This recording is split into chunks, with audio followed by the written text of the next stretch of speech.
The message lit up my screen like a slap. The Delacroix family reunion is this Friday at the Crescent Regency. Don't show up, no failures allowed. I leaned back in my leather chair, the skyline of downtown Atlanta shimmering through the 40th floor windows of my executive suite.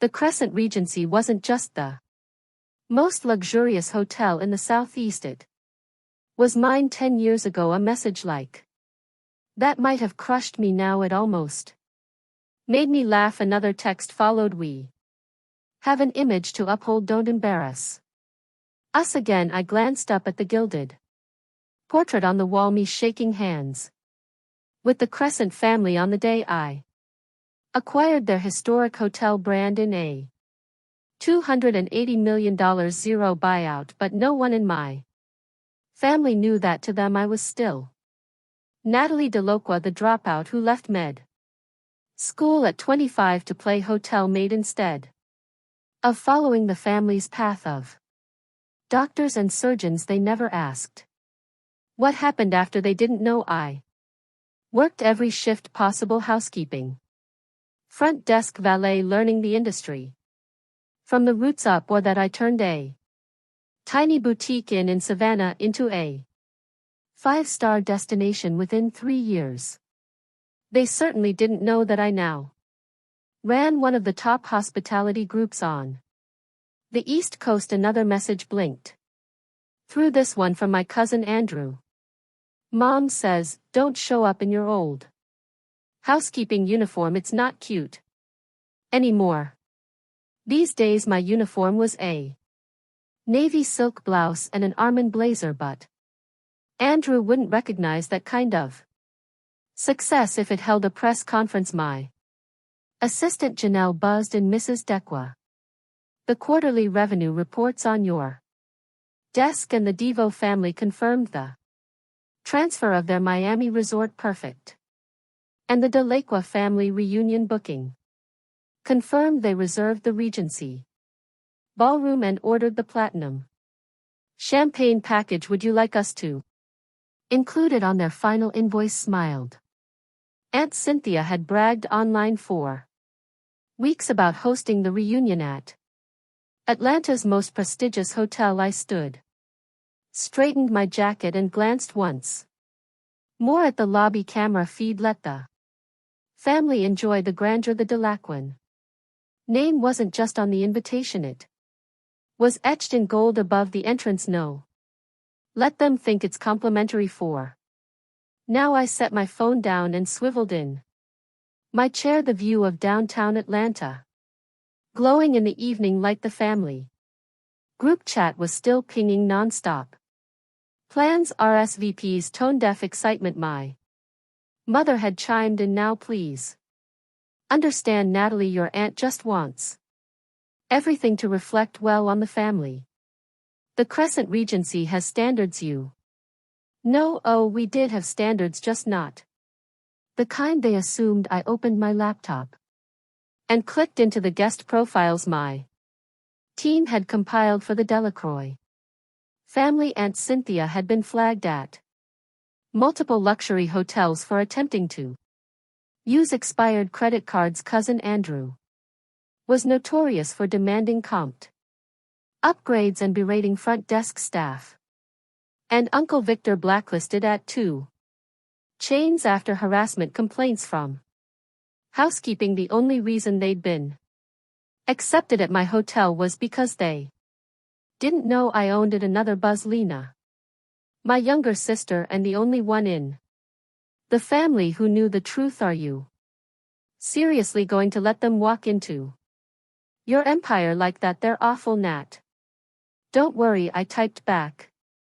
I've got something special planned. Lena had been there from the beginning when I worked 14-hour days flipping rooms and shadowing managers when I took out my first SBA loan, when I bought my first boutique hotel off Peachtree Street. She believed in me before I even had a front desk of my own. Promise me you'll record the moment. She messaged. Already done, I replied. Security footage every angle multiple. Backups I leaned back remembering the moment Aunt Cynthia kicked me out of her home during Andrew's engagement party. My offense daring to bring up that his fiancé had been sued 3 times for embezzlement when the scandal broke. Months later the family acted like I was the one who embarrassed them, not the one who tried to warn them. A knock broke my thoughts. Come in. I called James Chin, my head of security. Stepped in, tablet in hand. Miss Delocqua, I finalized Saturday's surveillance plan.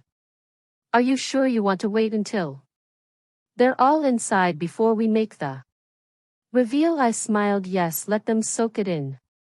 Let them toast, let them believe they belong here. James nodded. He'd been with me since that first little and he knew the best reveals happen after the final glasses poured. He'd seen how hard I'd worked, how many nights I'd slept in storage closets between shifts, how many holidays I'd spent on the graveyard shift while my family drank champagne.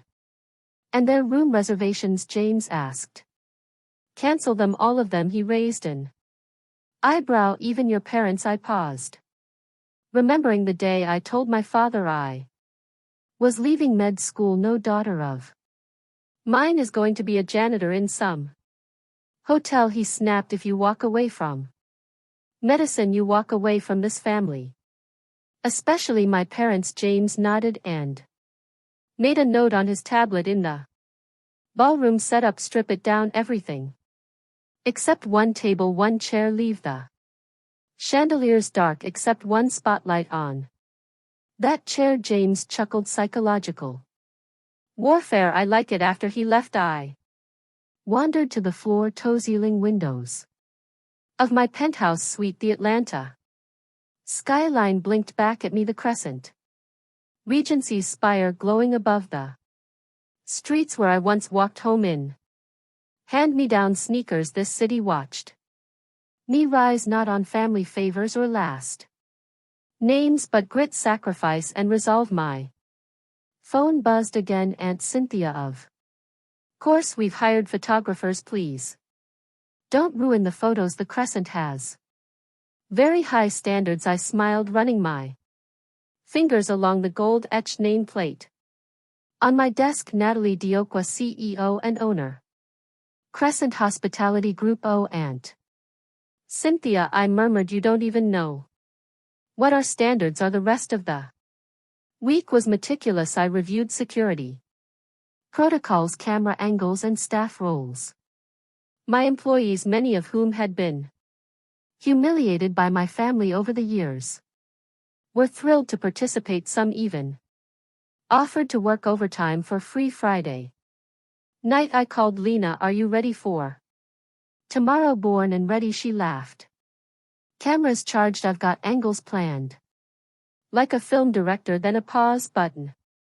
Are you sure about this? They're still your family. I looked at the framed photo of my younger self in a faded housekeeping uniform. They stopped being family the day they made me feel like a stain on their reputation. I glanced toward my closet. Tomorrow I wouldn't wear a designer suit. I would wear that uniform, pressed clean and symbolic, the same one I wore when they dismissed me as nothing. Now they would kneel beneath my name carved in stone over the doors they dared to walk through. If you've ever been underestimated or told you'd never make it, you won't want to miss what happens when they walk through those doors. So hit subscribe and join me for the moment they realize exactly whose name is on the building. Sometimes the best revenge doesn't need words.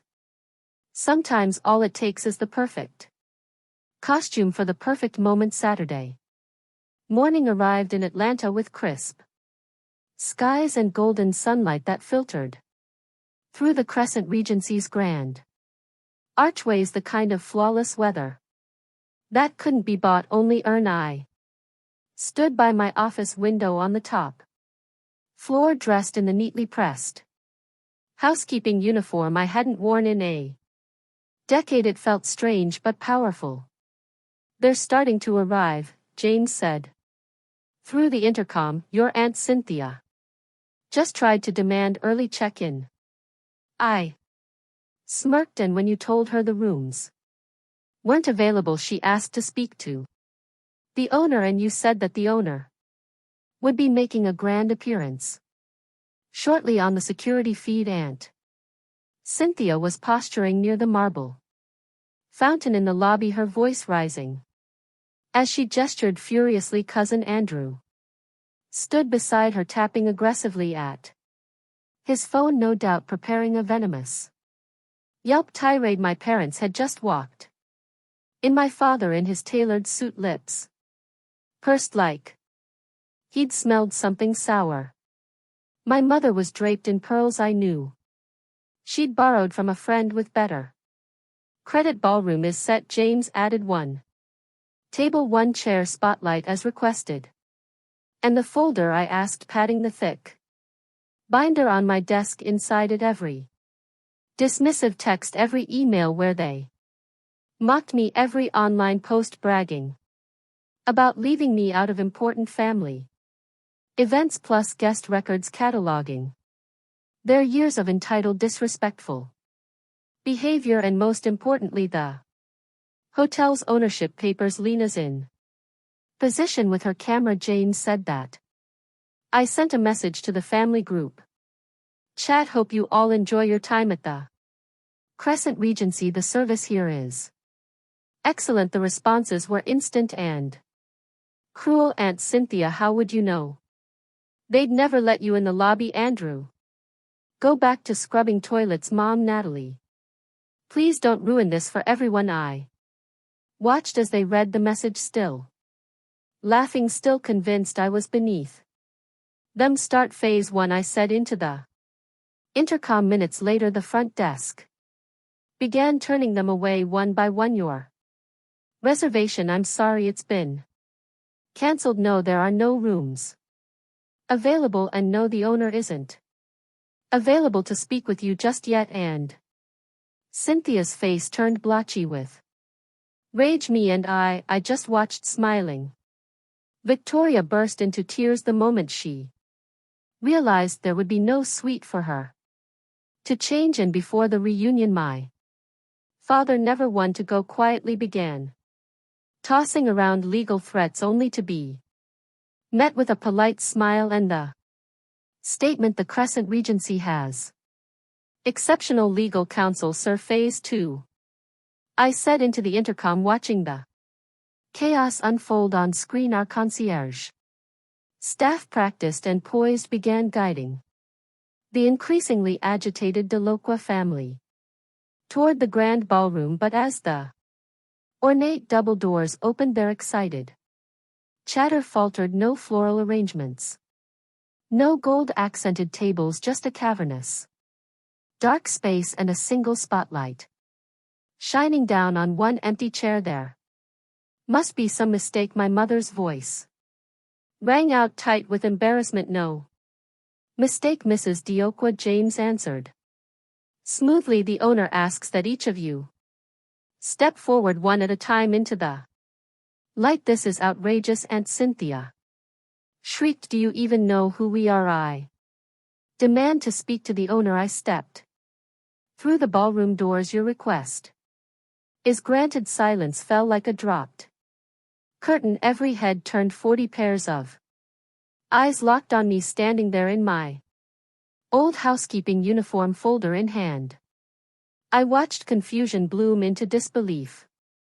"Natalie," my father's voice cracked, "what are you doing here? Why are you dressed like?" He trailed off. "Like what?" I walked calmly to the spotlight. "Like a maid, like someone beneath you, like someone you disowned because she followed her own path." "If this is a joke," Cynthia began, but I cut her off. "It's not, though. Watching your meltdowns over cancelled reservations was a highlight." I reached the light, lifted my chin, and faced them.